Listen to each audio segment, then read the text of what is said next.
Okay, so after years of my Sega Saturn giving me read issues, I decided to try and do something about it.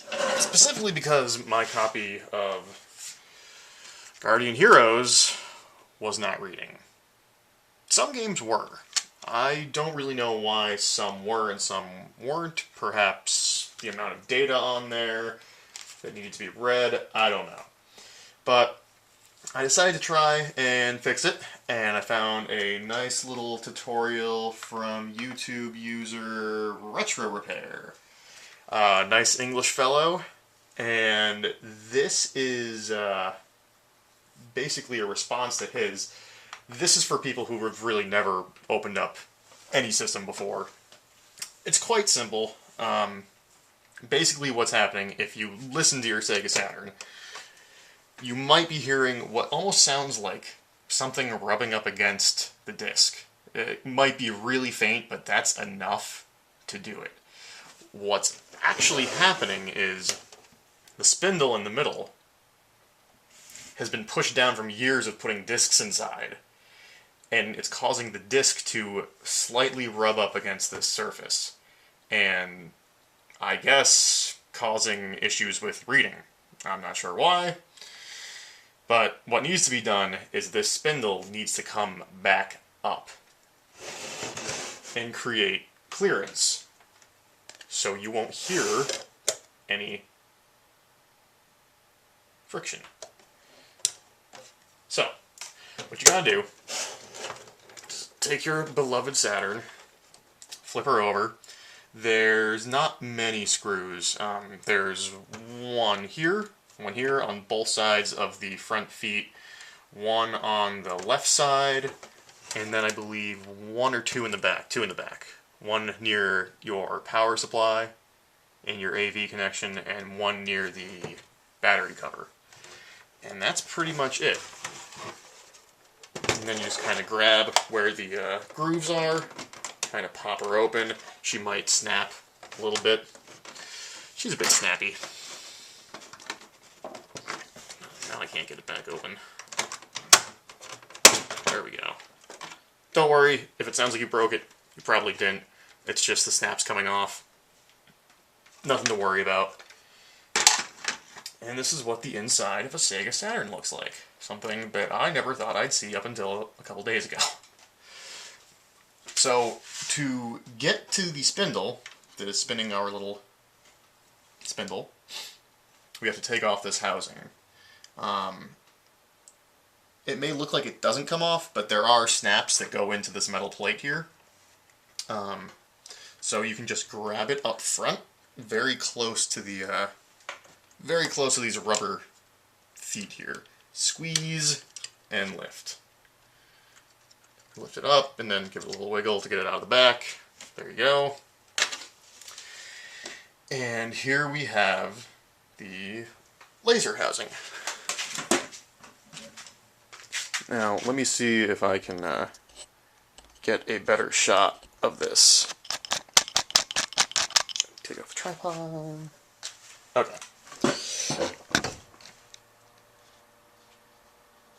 Zoom out. Get a better shot. Perhaps, maybe. Alright, so anyways, what we're trying to do here is get this, the spindle, up a little higher off of its axle. It's on there pretty tight, so what you need to do is grab a pair of pliers. Make sure they're not too big. Anything will really work, but you want something with leverage. Because what you want to do is slip this underneath and then kind of squeeze it and wiggle it up just a little bit. You probably won't even see it move. You probably won't even notice it move. You're going to have to use another hand to hold down the laser housing, because this all comes up. It wiggles quite a bit. That's why it's on the rubber feet. So make sure you hold that while you pry this up just a little bit. Don't be too hard, because it's a very thin axle under there, and if that goes, then you're basically screwed. Also be aware that the laser is right there. You don't want to damage that. But while you're in here, you might want to clean it up. If this is your first time in here, just use some compressed air, take a cotton swab, use some isopropyl alcohol, 91% is what I use. It's non-conductive and safe for electronics. It's what I use to clean everything. It's worked out great.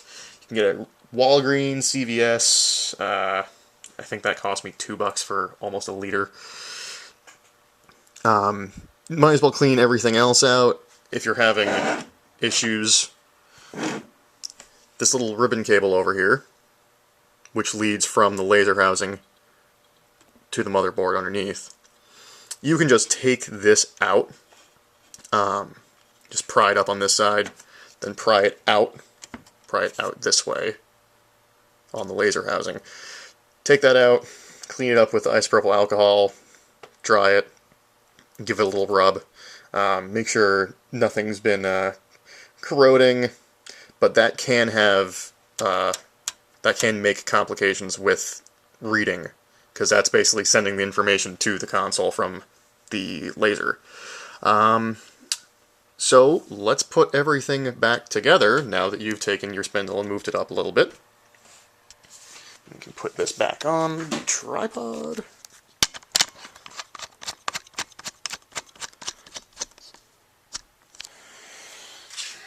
Alright, housing back on. Make sure you pop on the back part first because it latches in.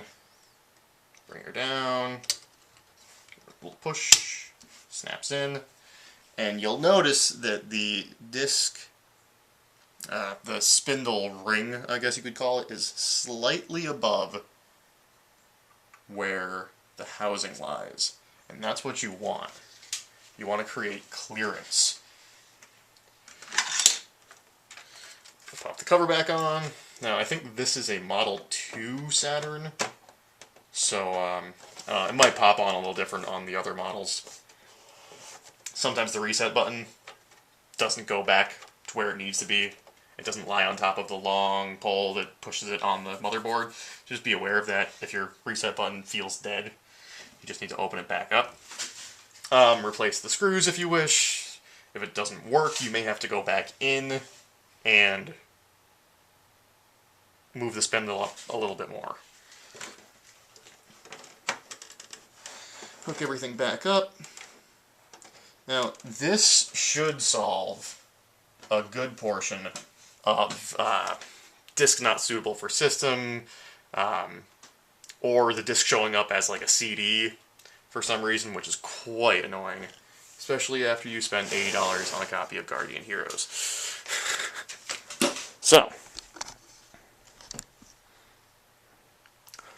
let's turn her on.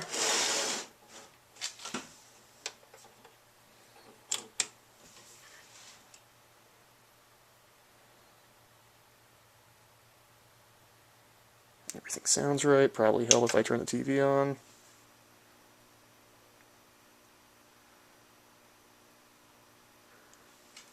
Okay, well, that's because my clock battery is dead, but that's a different tutorial.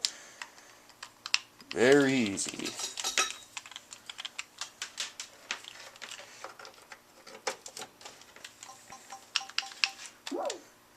Whatever, sure. January 1st, 94. Boot screen.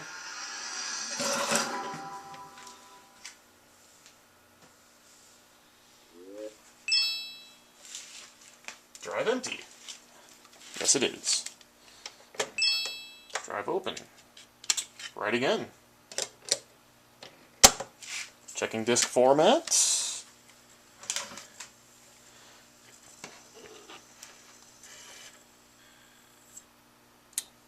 Didn't show up as a CD. Start application. Now, you'll notice right away an improvement because it will take a much shorter amount of time to realize it's an application, or to realize it's an application at all. Load. Now before, if it even did decide to load, it would get to the Sega screen and then freeze, or it would get to the opening movie, play the opening movie, but as soon as you got past that, nothing else would load. This is one of the first times I've seen this game working in the past 2 years.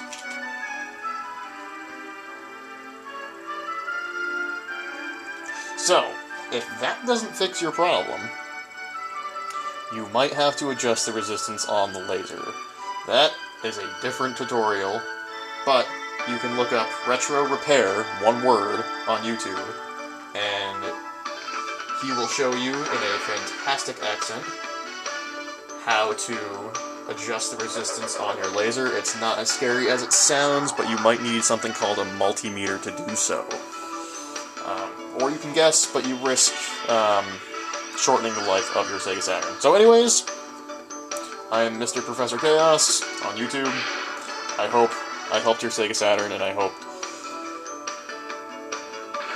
that you were able to play your favorite games, as I am. Because a life without Guardian Heroes is a life I don't want to live. See you later.